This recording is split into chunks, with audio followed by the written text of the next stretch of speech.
Before we move the body, we must ask ourselves, what is moving us? Most people live as if action is always the answer, as if doing more, going faster, and adding effort will bring clarity, success, and peace. But the body without alignment is like an arrow without a target, flying but lost. The body is a servant. It responds to the orders of the mind. But what happens when the mind itself is confused, chaotic, unsettled? Then all movement becomes noise, and effort becomes waste. Before you rise in the morning, before you speak in conflict, before you chase a goal, pause, return inward, align the spirit. What does it mean to align the spirit? It means to sit in quiet honesty with yourself. It means to notice what is driving you. Is it fear, anger, doubt? Or is it clarity, intention, peace? A calm lake reflects the moon. A stormy sea reflects nothing. If your inner world is calm, your outer world becomes clear. If your spirit is balanced, then your steps, however small, carry power. Before you lift the sword, sharpen your awareness. Before you run toward the mountain, understand why you climb. The most powerful movements do not come from force. They come from stillness. They come from a spirit that is anchored, a mind that is clear, and a heart that has chosen. So before you act, pause, breathe, sit, reel in. And when you rise again, the world will feel the difference, because this time it is not just your body that moves. It is your whole being. The body does not act on its own. It is not the master. It is the mirror. Every step we take, every word we speak, every habit we repeat is a reflection of something deeper. Beneath movement, there is intention. Beneath intention, there is belief. And beneath belief, there is the state of our inner world. Whether the body is still or in motion, it is always showing us the condition of our mind and spirit. If the spirit is restless, the body will move with urgency but no direction. If the spirit is heavy, the body will feel tired no matter how much sleep it receives. And if the spirit is fragmented, distracted, or pulled by fear, the body will follow in confusion, rushing, reacting, or collapsing under invisible weight. In this way, the body becomes a language, a silent messenger. It speaks what the inner world is whispering. This is why some people can walk into a room and without saying a word, shift the energy. Not because of their clothing, their posture, or their achievements, but because of the quality of presence that flows from within them. Their body is no longer driven by conflict. It is not faking calmness. It is resting in it. You can feel when someone's outer life is synchronized with their inner peace. It's not just how they walk, it's why they walk. We often attempt to fix the body first, change the routine, adopt new habits, set external goals. But without addressing the root, the inner state, these attempts remain fragile. The body might follow the discipline for a while, but eventually, the spirit pulls it back to its true state. Discipline without inner clarity becomes punishment. But when the spirit is aligned, discipline becomes devotion. The body willingly follows the direction of a steady mind. You cannot lie to the body. You cannot pretend your way into alignment. The body knows. It reacts to every emotion, every mental pattern, every inner storm. So, if you feel off balance, the solution is not to force your body to keep going. The deeper work is to ask, what is unsettled within me?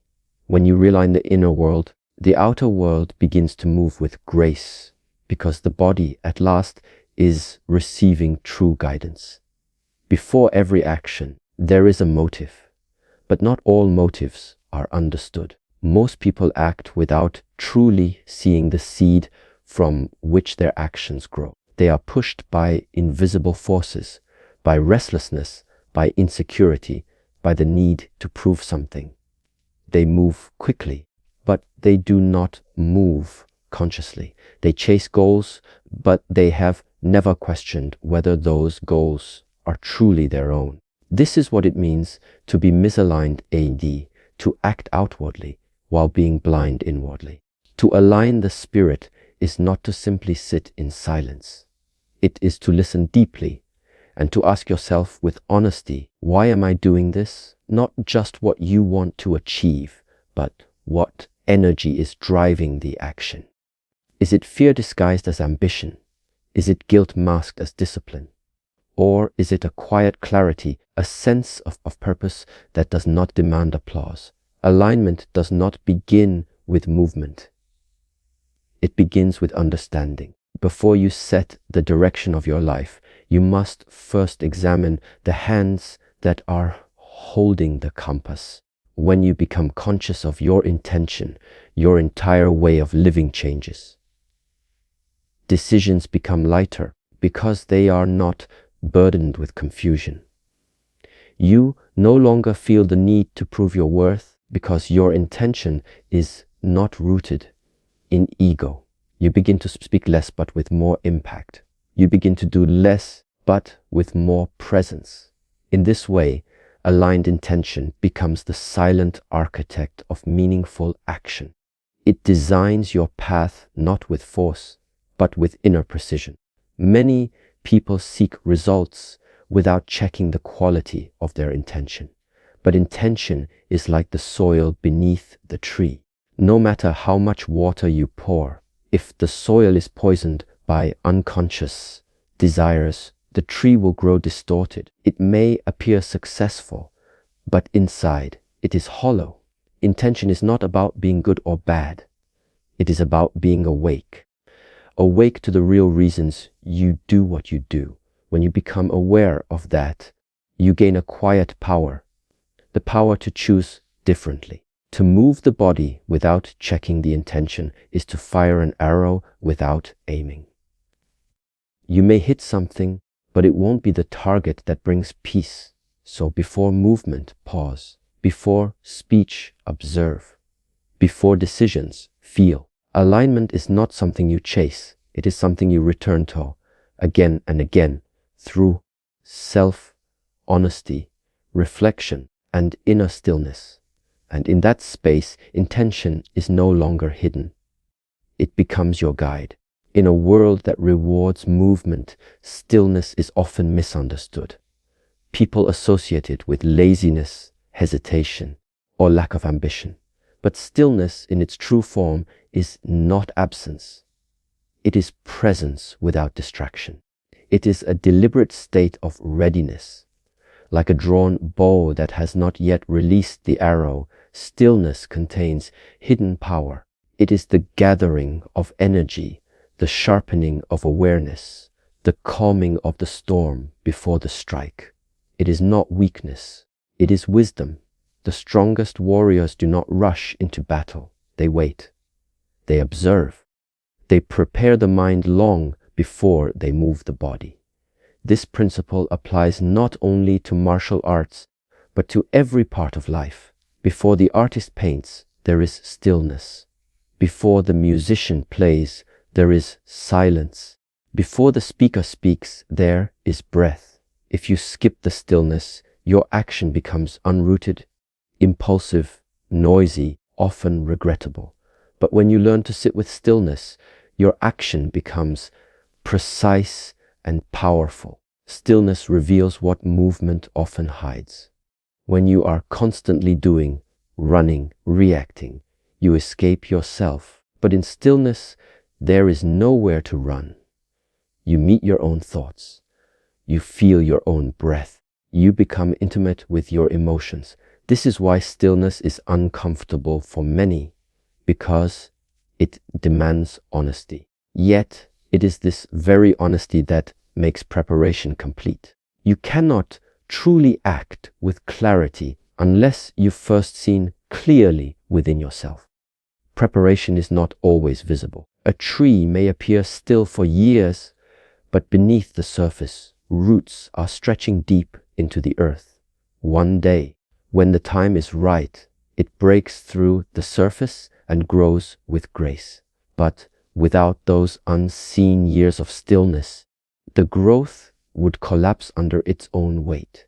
In the same way, your period of quiet reflection and waiting is not wasted time. It is the time when your roots are forming, when your foundation is being strengthened. Stillness teaches timing. It teaches restraint. It teaches you that not every call must be answered. Not every invitation must be accepted. Not every impulse must be followed. In this space between stimulus and response, you cultivate inner control. And it is from this control, not suppression, but understanding that your future actions are born with power. Not because you moved quickly, but because you've moved consciously. And that is a power that does not waver. Emotions are powerful forces. They are not wrong, and they are not the enemy. But they are energy, and energy, if left unchecked, can create destruction instead of direction. Before you move, before you act, before you decide, it is necessary to observe the emotion that is moving within you. Is it fear disguised as urgency? Is it anger demanding retaliation? Is it sorrow seeking distraction? If you do not master the emotion will master the motion. And what begins as a moment of choice becomes a lifetime of reaction. When you are ruled by emotion, your body moves before your wisdom arrives. You speak when silence is wiser. You react when patience is needed. You decide when the vision is clouded. And in those moments, you are no longer choosing. You are being pulled. The untrained mind becomes a servant to temporary feelings, and temporary feelings often cause permanent consequences. Mastery does not mean suppressing your emotions. It means being present with them fully without letting them take the wheel. There is a pause, a sacred space between the rise of an emotion and the act that follows. Most people ignore this space. They let the emotion ride forward like a runaway horse. But those who train the mind, those who cultivate awareness, learn to extend this pause. They breathe in it. They wait inside it. And in that small but powerful moment, they ask, is this emotion guiding me toward truth or away from it? From that place of calm observation, the right movement can arise, not as reaction, but as response. Even the strongest emotions can be transmuted into clarity. Anger, when observed and understood, becomes focus. Fear, when faced directly, becomes courage. Sadness, when accepted, becomes compassion. The energy of emotion does not need to be discarded. It needs to be purified. But that purification only happens through stillness, reflection, and inner work. If you act too soon, you skip the transformation. You carry the raw emotion into the world, and the world will reflect it back to you. In the martial arts, the beginner strikes in anger. They believe force will bring victory. But the master does not strike until the mind is still. When the heart is calm, the body moves with purpose, not panic. The same is true in life. Whether it is a difficult conversation, a personal decision, or a moment of crisis, if you move before mastering the emotion, your steps will be scattered. But if you move from centered emotion, your steps will land with precision, even in chaos. To master emotion is to reclaim your inner authority. It means you no longer allow external situations or internal storms to dictate your actions. You become the observer and the mover, the stillness and the strength. And from this place, your motion becomes meaningful, not rushed, not reactive, but grounded, conscious, and aligned with a deeper intelligence that lives beneath the surface of the emotional waves.